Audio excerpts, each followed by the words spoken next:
दोस्तों सुप्रभात में अब वक्त है आज के समाचार पत्रों की सुर्खियां जानने का। तो आइए चलते हैं न्यूज़ डेस्क पर, मगर उससे पहले ये संदेश।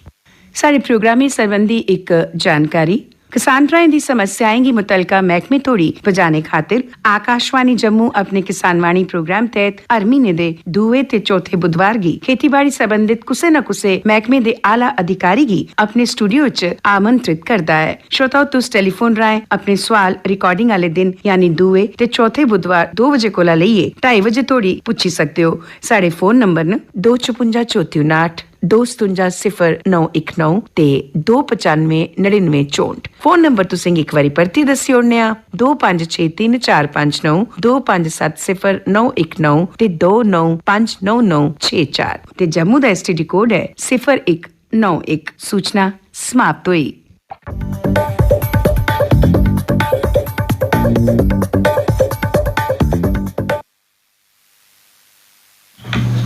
धन्यवाद श्री मोहन। समाचार पत्रों की सुर्खियों के साथ मैं मीरा शर्मा। आज का प्रमुख समाचार जो सभी समाचार पत्रों में सचित्र छपा है।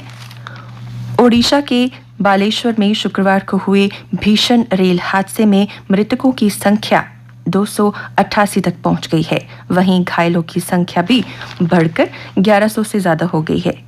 इनमें से 100 की हालत गंभीर बताई जा रही है। इस दुर्घटना को देश का तीसरा सबसे बड़ा हादसा बताया जा रहा है। प्रारंभिक जांच में सामने आया है कि पहले कोरोमंडल एक्सप्रेस को मेन लाइन का सिग्नल दिया गया था, लेकिन इसे वापस ले लिया गया। इससे ट्रेन लूप लाइन में चली गई और वहां पहले से खड़ी एक मालगाड़ी से टकरा गई। मामले में उच्च स्तरीय जांच के आदेश दिए गए हैं। ओडिशा रेल हादसे की भयावहता को गंभीरता से लेते हुए प्रधानमंत्री नरेंद्र मोदी ने घटना की हर कोण से सघन जांच करने का निर्देश दिया है। उन्होंने कहा कि किसी भी दोषी को बख्शा नहीं जाएगा और कड़ी से कड़ी सजा दी जाएगी। दिल्ली में उच्च स्तरीय समीक्षा बैठक के बाद प्रधानमंत्री सीधे ओडिशा के बालेश्वर पहुंचे और दुर्घटना स्थल का दौरा किया। स्थिति की जानकारी ली और राहत एवं बचाव कार्य तेज करने का निर्देश दिया। बाद में उन्होंने कटक के अस्पताल में जाकर घायलों से मुलाकात कर उनका हालचाल भी जाना। ओडिशा के बालेश्वर में हुई रेल दुर्घटना पर विश्व भर के नेताओं और प्रमुख व्यक्तियों ने शोक जताया है। इन नेताओं ने मृतकों और घायलों के परिवार के लोगों के प्रति संवेदना का इजहार किया है। रूस के राष्ट्रपति व्लादिमीर पुतिन, चीन के राष्ट्रपति शी जिनपिंग, फ्रांस के राष्ट्रपति इमैनुअल मैक्रों, ब्रिटेन के प्रधानमंत्री ऋषि सुनक, जापान के प्रधानमंत्री फूमियो किशिदा, ताइवान की राष्ट्रपति साई इंगवेन समेत कई नेताओं ने भारत सरकार को भेजे संदेश में दुर्घटना का शिकार हुए लोगों के लिए दुख जताया है। श्री हरमिंदर साहिब और उसके आसपास के 4 इलाकों को बम से उड़ाने की धमकी मिली है। पुलिस कंट्रोल रूम को शुक्रवार की रात करीब 1:30 बजे मिली धमकी से बाद समूचे पंजाब में अलर्ट जारी कर दिया गया। उधर भारी संख्या में पुलिस बल, पैरामिलिट्री फोर्स के जवानों और बम निरोधक दस्तों की 10 टुकड़ियों के साथ पुलिस कमिश्नर की अगुवाई में टीमों ने पूरी हेरिटेज स्ट्रीट को खंगाला। हालांकि इस दौरान कुछ भी संदिग्ध नहीं मिला। वहीं साइबर सेल की सहायता से पुलिस ने मोबाइल से कंट्रोल रूम में कॉल करने वाले निहंग को शनिवार सुबह 5 बजे गिरफ्तार कर लिया। उसकी पहचान मजीद मंडी निवासी गगनदीप सिंह के रूप में हुई है। बाड़ी ब्रह्मणा इलाके में नशा तस्करों ने अपना तगड़ा नेटवर्क बना रखा है। वीरवार को नशा तस्करों को पकड़ने गई सांबा पुलिस की स्पेशल ब्रांच की टीम पर हमला हुआ था, जिसमें 6 पुलिसकर्मी गंभीर रूप से घायल हुए थे। इसके बाद शनिवार को बड़ी ब्राह्मणा और विजयपुर थाने के 50 पुलिसकर्मियों की टीम ने शनिवार को पूरी तैयारी के साथ इलाके में दबिश देकर तस्करों के ठिकाने से एक चोरी की गाड़ी, 2 मोबाइल फोन बरामद करने के साथ वहां मादक पदार्थ खरीदने आए 2 नशेड़ियों व एक नशा तस्कर को गिरफ्तार कर लिया। निजी और व्यावसायिक वाहन मालिकों के लिए वाहन पंजीकरण प्रमाण पत्र के साथ अपना मोबाइल नंबर जोड़ना अनिवार्य हो गया है। 13 जून तक ऐसे सभी वाहन मालिकों के अपने मोबाइल नंबर लिंक करना होगा। इसको लेकर आरटीओ ने आदेश भी जारी किया है। वाहन पोर्टल पर मोबाइल नंबर को आरसी के साथ लिंक किया जा सकता है। यूजी में प्रवेश के लिए CUET परीक्षा के केंद्र जम्मू कश्मीर से बाहर बनाने पर अभ्यर्थी परेशान हैं। अभ्यर्थियों का कहना है पहले केंद्र जम्मू में थे, लेकिन परीक्षा स्थगित होने के बाद बदलाव कर दिया गया। अब फिर जालंधर और मोहाली समेत अन्य स्थानों पर केंद्र बनाए गए। छात्रों के साथ अभिभावक भी परेशान हैं। पीजी में दाखिले के लिए CUET की प्रवेश परीक्षा 5 जून से होगी। 17 को परीक्षा की अंतिम तारीख है। 3 चरणों में परीक्षा ली जानी है। विदेश मंत्री एस जयशंकर ने कहा कि ब्रिक्स ब्लॉक का विस्तार अभी भी प्रगति पर है और 5 देशों के समूह के सदस्य इस पर सकारात्मक इरादे व खुले दिमाग से विचार कर रहे हैं। केप टाउन में ब्रिक्स देशों के विदेश मंत्रियों की बैठक के बाद जयशंकर ने कहा, गत वर्ष नेताओं ने ऐसे प्रवेश के लिए उनसे मार्गदर्शक सिद्धांत मानक तैयार करने को कहा था। और अब अन्य समाचारों के साथ मेरी सहयोगी रीना। धन्यवाद मीरा।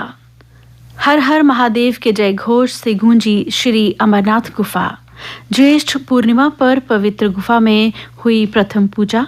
उपराज्यपाल ने वीडियो कॉन्फ्रेंस के जरिए लिया भाग। उपराज्यपाल ने कहा, प्रशासन तैयार, स्थानीय लोगों से भी मांगा सहयोग। यात्रा 1 जुलाई से शुरू होगी और 31 अगस्त को संपन्न होगी। उत्तर भारत का पावर हब बनकर उभरेगा किश्तवाड़। केंद्रीय राज्य मंत्री जितेंद्र सिंह ने कहा, पनबिजली परियोजनाओं से 6000 मेगावाट बिजली उत्पादन का लक्ष्य। उपराज्यपाल मनोज सिन्हा ने कहा कि जम्मू कश्मीर में जब भी चुनाव होंगे स्वतंत्र, निष्पक्ष और पारदर्शी होंगे। उन्होंने कहा, गुनाहगार को छोड़ो मत और किसी निर्दोष को छेड़ो मत। बड़गांव में उपराज्यपाल बोले, वह दिन बीत गए जब चुनाव में लोकतंत्र को बंधक बनाया जाता था। पीएम मोदी हर जगह सम्मान के हकदार, मुझे गर्व, कहा कांग्रेस नेता सैम पित्रोदा ने। कांग्रेस नेता ने चीन के मुद्दे पर किया सरकार का समर्थन। मणिपुर को दहलाने की कोशिश को भारतीय सेना और सुरक्षा बलों ने नाकाम कर दिया। सेना का ऑपरेशन जारी, भारी मात्रा में गोला बारूद बरामद, ड्रोन से भी निगरानी। प्रदेश सरकार के सुरक्षा सलाहकार बोले, हिंसाग्रस्त इलाकों में शांति, ज्यादातर स्थानों से कर्फ्यू हटा। जेयू के भद्रवा कैंपस में अरोमा मिशन का 3रा चरण आज से। केंद्रीय राज्य मंत्री डॉक्टर जितेंद्र सिंह करेंगे शुभारंभ। लेवेंडर महोत्सव का होगा आगाज। पुलिस पर हमले में 9 आरोपियों के खिलाफ चार्जशीट।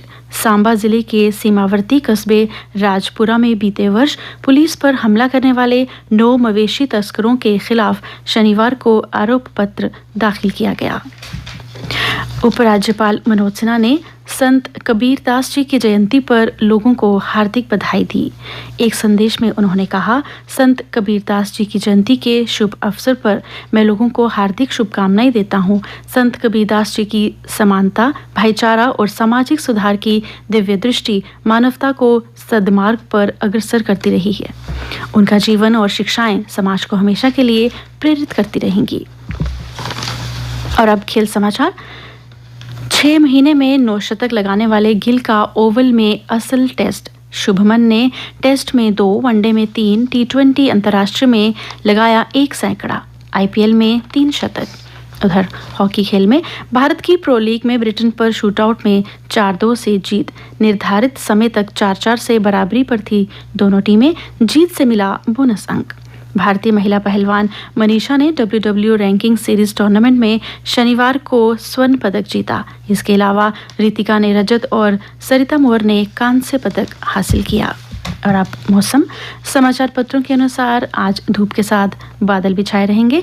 कल का अधिकतम तापमान 34 डिग्री सेल्सियस और रात का न्यूनतम तापमान 18.6 डिग्री सेल्सियस रिकॉर्ड किया गया। आज सूर्यास्त होगा 7:35 पर और कल यानी सोमवार को सूर्योदय होगा 5:24 पर।